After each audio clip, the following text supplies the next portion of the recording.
Hello guys, ඉතින් Apple ID එක හදන ඊසිම විදිය මම අද වීඩියෝ එකෙන් ඔයාලට පෙන්නන්නම්. ඉතින් guys මුලින්ම මෙන්න මේ විදිහට settings වලට ඔයා යන්න ඕන. ඊට පස්සේ sign up වලට යන්න. ඊට පස්සේ don't have an Apple ID කියන එක touch කරන්න. ඊට පස්සේ create Apple ID. ඊට පස්සේ ඔයාගේ name එක දෙන්න. ඊට පස්සේ ඔයාගේ birthday එක දෙන්න. ඊට පස්සේ next දෙන්න. පස්සේ don't have an email address දීලා get cloud email address. ඊට පස්සේ ඔයාට හිතන විදිහට email එක create කරගන්න. ඊට පස්සේ next දෙන්න.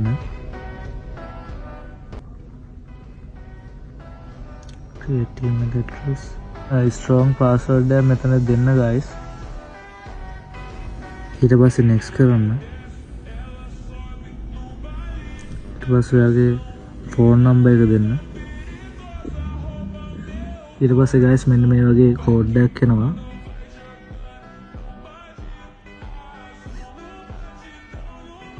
ඊට පස්සේ guys මෙන්න මේ වගේ ඔයා agree කරගන්න ඕන.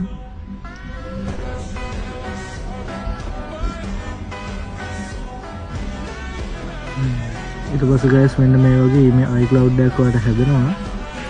ඊට පස්සේ ඔයාලට පුළුවන් guys ඔයාගේ App Store එකේ purchase එකම ඕන දෙයක් කරගන්න පුළුවන් guys මෙන්න මේ ආකාරයට. ඉතින් අද වීඩියෝ එක ගැන ඔයාලට මොකද හිතෙන්නේ? අනිවාර්යෙන් like කරන්න, comment කරන්න. ඊළඟ වීඩියෝ එකෙන් අපි හම්බෙමු. ජය වේවා.